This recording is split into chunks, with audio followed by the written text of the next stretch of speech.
Hello everyone, welcome to day 18 of CTET paper 2 preparation by शिक्षा infinity classes.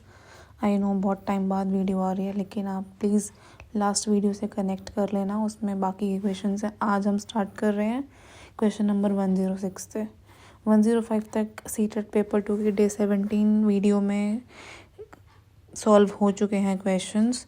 वहाँ जाके देख लेना, मैंने प्लेलिस्ट भी बना रखी है इस चैनल पे, आप वहाँ से भी देख सकते हो। So let's start today's video.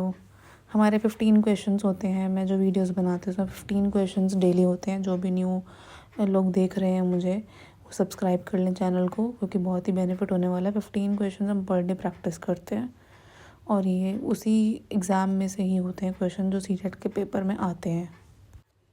तो स्टार्ट करते हैं। पार्ट 2 चल रहा है इंग्लिश का 106 क्वेश्चन से स्टार्ट है। इसमें लिखा है डायरेक्शंस। क्वेश्चन नंबर 106 से लेके 120 तक जितने भी क्वेश्चंस हैं वो इंग्लिश पर बेस्ड हैं, इंग्लिश की पेडागोजी पर। क्वेश्चन नंबर 106 में लिखा है which of the following statements are true of teaching of grammar. Grammar पढ़ाने की कौन सी स्टेटमेंट्स सही लिखी हैं।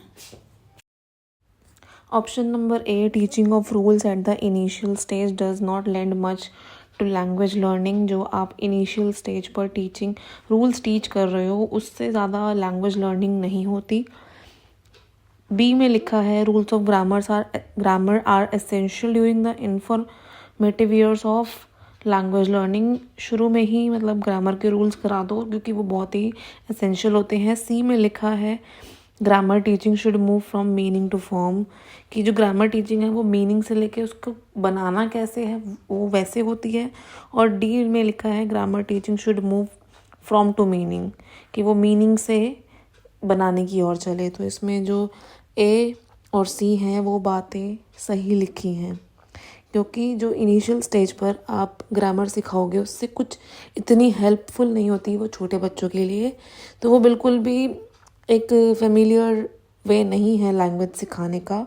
और C, grammar teaching should move from meaning to form, और ग्रामर टीचिंग जो है वो कॉन्सेप्ट बेस्ड होना चाहिए, ठीक है, मीनिंग से फॉर्म तक पता होना चाहिए। तो इसका आंसर है ए एंड सी, फोर्थ वाला A and C are true. Next question है 107। A teacher draws the attention of learners to individual sounds, words and then sentences. Teacher क्या कर रही है, वो लर्नर्स की अटेंशन को पहले साउंड से अट्रैक्ट कर रही है, फिर वर्ड्स पे जाती है, फिर सेंटेंसेस पे। While teaching the listening skills, वो लिसनिंग स्किल्स सिखा रही हैं, ठीक है। What approach of to listening does the teacher adopt, कौन सी अप्रोच उन्होंने अडॉप्ट की है। फर्स्ट में लिखा है बॉटम अप, सेकेंड में टॉप डाउन, थर्ड में इलास्टिक, या फिर फोर्थ में कम्युनिकेटिव। तो इसका आंसर जो होगा वो है 1, bottom up approach. Bottom up approach में क्या होता है कि इसमें सारी चीज़ें स्टार्टिंग से होती हैं, involves beginning with the component parts. जो छोटे छोटे पार्ट्स होते हैं आप उससे स्टार्ट करते हो और उसके बाद आप पूरा होल क्राइटेरिया बिल्डअप कर रहे हो, क्योंकि बच्चों में पहले आपने साउंड से अट्रैक्ट किया, फिर वर्ड्स बनवाए, फिर सेंटेंसेस बनवाए। तो इसे बॉटम अप अप्रोच कहते हैं। Option number 1 is correct. Next question 108। A teacher along with her learners, जो टीचर अपने स्टूडेंट्स के साथ rights the name of the objects in the classroom like door, black board, Windows etcetera, वो लिख रही हैं और लर्नर्स भी लिख रहे हैं, मदर टंग में भी और इंग्लिश में भी। On pieces of paper and pesters हैं, वो मतलब छोटे छोटे पेपर पे लिख रहे हैं, लाइक एक पेपर पे डोर लिखा और उसको पेस्ट कर दिया। On the object of for learners to notice the board, मतलब उसको चिपका रही हैं उस ऑब्जेक्ट पर, ऑब्जेक्ट बना हुआ है उस पर चिपका रही हैं और वो बता रही हैं। तो ये टीचर क्या ट्राई करना चाहती हैं, ध्यान से सुनना क्वेश्चन को, कि वो दोनों लैंग्वेज यूज़ कर रही हैं, मदर टंग भी और इंग्लिश भी, और लिख रही हैं और उस पर चिपका रही हैं। तो ऑप्शन क्या क्या है। फर्स्ट में है the teacher is creating a situation for the students to learn the spelling of the words. No, ऐसा नहीं है। सेकेंड में लिखा है the teacher wants her learners to write well, कि वो चाहती है कि बच्चे अच्छा लिखें। Third, teacher is creating a print language rich environment in the classroom, कि वो एक लैंग्वेज रिच, दोनों लैंग्वेज को यूज़ करके दोनों मतलब लैंग्वेज रिच प्रोग्राम बना रही है। Fourth, the teacher is trying to teach letters of alphabet, क्या वो अल्फ़ाबेट सिखा रही है। तो इसमें थर्ड वाला आंसर करेक्ट है, कि वो दोनों लैंग्वेज यूज़ कर रही है। तो इसमें लैंग्वेज रिच एनवायरनमेंट बन रहा है क्लास में, बाकी तीन नहीं हो रहा है ऐसा। Third option is correct. Question number 109. This is assumed to be a major difference between language acquisition and learning. Language acquisition और learning के सबसे बड़ा difference क्या है? Language acquisition होता है कि कोई mother tongue को easily बोल पा रहा है, जो घर में सुनता है वो बोलता है, वैसी language. और language learning होता है कोई नई language सीखना. तो इन दोनों में सबसे मेजर डिफरेंस क्या है? तो आप सेकंड ऑप्शन पढ़ो कि लैंग्वेज एक्विजिशन सबसे नेचुरल है, इज़ नेचुरल, और लैंग्वेज लर्निंग डेलिबरेट है, इंस्ट्रक्टेड है, यानी कि निर्देश दिए जाते हैं उसमें कि आपको ऐसे बोलना है, ऐसे करना है, ये सीखना पड़ता है. और लैंग्वेज एक्विजिशन एक नेचुरल है कि जो आप पैदा होते हो उसके बाद जो आप वर्ड्स बोलना शुरू करते हो घर का माहौल देख के वो होता है. तो इसका ऑप्शन सेकंड करेक्ट है. Question number 110. LAC stands for. LAC की क्या फुल फॉर्म है? LAC की फुल फॉर्म होती है लैंग्वेज अक्रॉस द करिकुलम. तो answer number option number first is the answer. Question number 111. A student reads through an article in a newspaper to get the overall idea of the article. फटाफट से उसको read कर रहा है newspaper के एक article को ताकि उससे सारा आइडिया मिल जाए. इस प्रैक्टिस को क्या कहते हैं?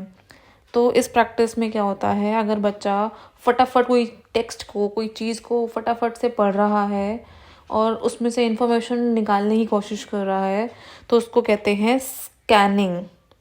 इसमें क्या होता है, लर्नर्स अलग अलग तरीके से चीज़ों को समझते हैं, उसे फटाफट रीड करते हैं, इससे उनकी रीडिंग इम्प्रूव होती है. तो ये इसका जो मेथड है वो उसे कहते हैं scanning.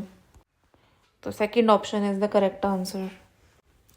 Next question 112. Many minor and tribal languages are not available in school curriculum and the number of speakers is receding in those languages. कुछ छोटी भाषाएं हैं, कुछ जनजातीय भाषाएं हैं, वो कम होती जा रही हैं और स्कूल के करिकुलम में तो बिल्कुल भी नहीं है और जो उनको बोल रहे हैं वो भी कम होते जा रहे हैं. What is this known as in sociologist? Socio educational linguistic. तो इसको क्या कहते हैं सोशियो एजुकेशनल लिंग्विस्टिक में? इसको कहते हैं लैंग्वेज एंडेंजरमेंट, यानी कि लैंग्वेज खतरे में है. इसका मतलब ये होता है कि कोई भी लैंग्वेज जिसको यूज़ नहीं कर रहे वो ख़त्म हो रही है, समाप्त होती जा रही है और most of the people are not aware of that language. उसे कहते हैं लैंग्वेज एंडेंजरमेंट. तो option number fourth is correct. Question number 113. A teacher asks her learners to find words and word chunks relating to different themes on the reading lesson. Lesson पढ़ते पढ़ते आपको words और words के ऐसे groups निकालने हैं जो डिफरेंट थीम्स के हों. Learners in groups have to make word charts. वो लर्नर्स को ग्रुप्स बना दिया, उसमें उनको क्या करना है, वर्ड चार्ट्स बनाने हैं सेम कैटेगरी के. तो इस स्ट्रैटेजी को क्या कहते हैं? इस स्ट्रैटेजी को कहते हैं थीमेटिक लैंग्वेज टीचिंग. कि एक सेम थीम के बच्चे वर्ड्स को छांट रहे हैं, उनका चार्ट बना रहे हैं. जैसे कि फूड है, फूड के बारे में पढ़ा तो फूड के सारे रिलेटेड वर्ड्स लिखेंगे. नेचर है, नेचर के सारे रिलेटेड वर्ड्स लिखेंगे.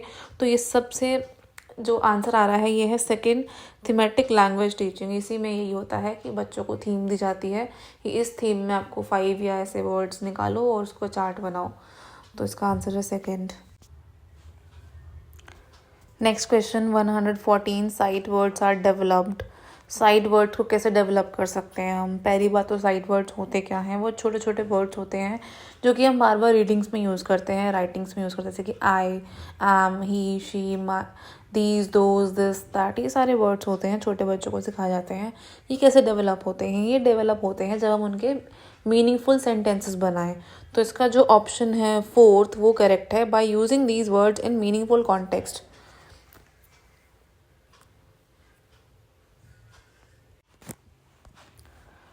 Question number 115. Language is. Language क्या है?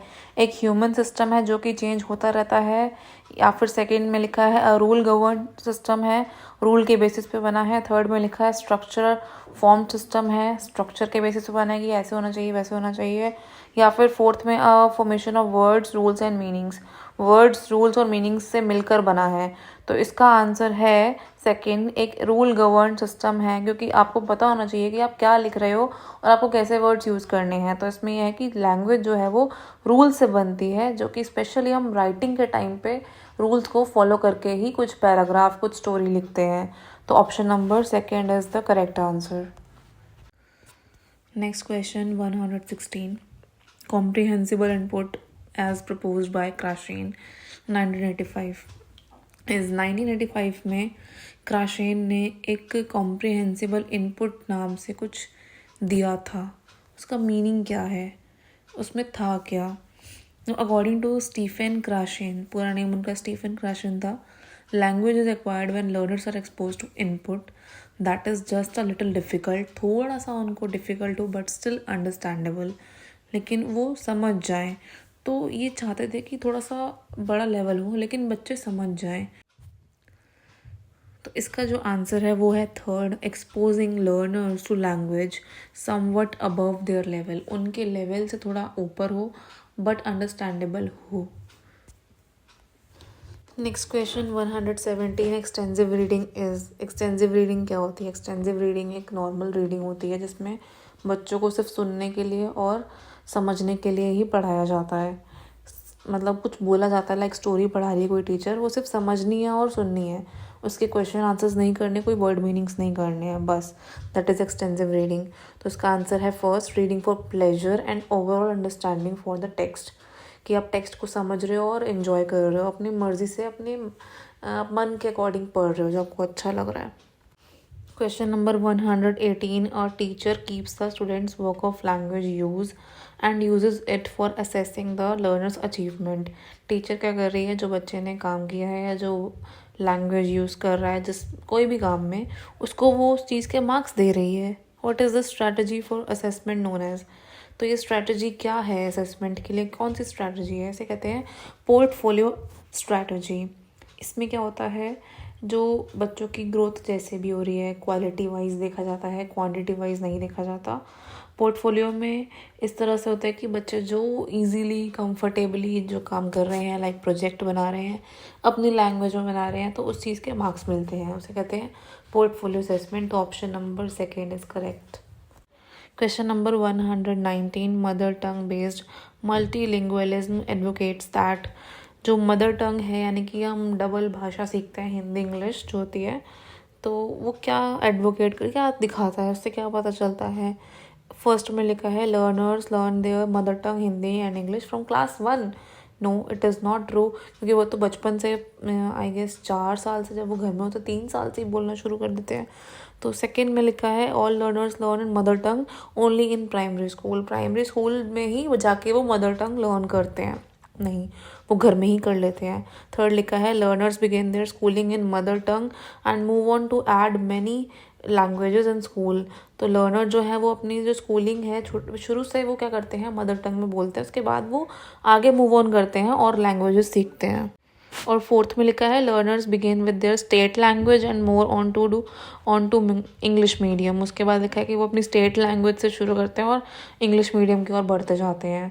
तो इसका आंसर जो थर्ड है, ऑप्शन थर्ड है, वो सही लिखा है कि जो लर्नर्स होते हैं वो अपनी स्कूलिंग जो है मदर टंग में स्टार्ट करते हैं, उसके बाद वो दूसरी लैंग्वेज पे जाते हैं। आज की क्लास का last question, question number 120, teacher brought real life objects, ये भी पहले आ चुका है और एक्सटेंसिव रीडिंग वाला क्वेश्चन भी पहले रिपीट हो चुका है, यानी कि ऐसे क्वेश्चंस रिपीटेड होते हैं। A teacher brought real life objects like a hammer, screwdriver, and so on to her class. She asked her learners to describe the objects in 5 to 7 sentences. What are the materials in language teaching known as? अब वो जो materials लेके आ रही है उन्हें क्या कहते हैं? तो वो रियल लाइफ एक्चुअल ऑब्जेक्ट्स लेकर आ रही है, तो इन्हें रियलिया कहते हैं। जब भी कोई टीचर क्लासरूम में ऐसे ऑब्जेक्ट्स लाती है जो रियल है, रियलिस्टिक है, उसे रियलिया माना जाएगा टीचिंग लैंग्वेज में। तो इसका ऑप्शन है first is the correct answer. तो that was it for day 18। आज की क्लास होती है यहीं पे ओवर, मिलते हैं नेक्स्ट क्लास में डे 19 में हिंदी के क्वेश्चंस के साथ। चलिए, न्यू है अगर चैनल पर तो सब्सक्राइब करना ना भूलें आगे की न्यू अपडेट्स के लिए। लाइक करें, शेयर करें अपने फ्रेंड्स के साथ, एंड थैंक्स फॉर वॉचिंग।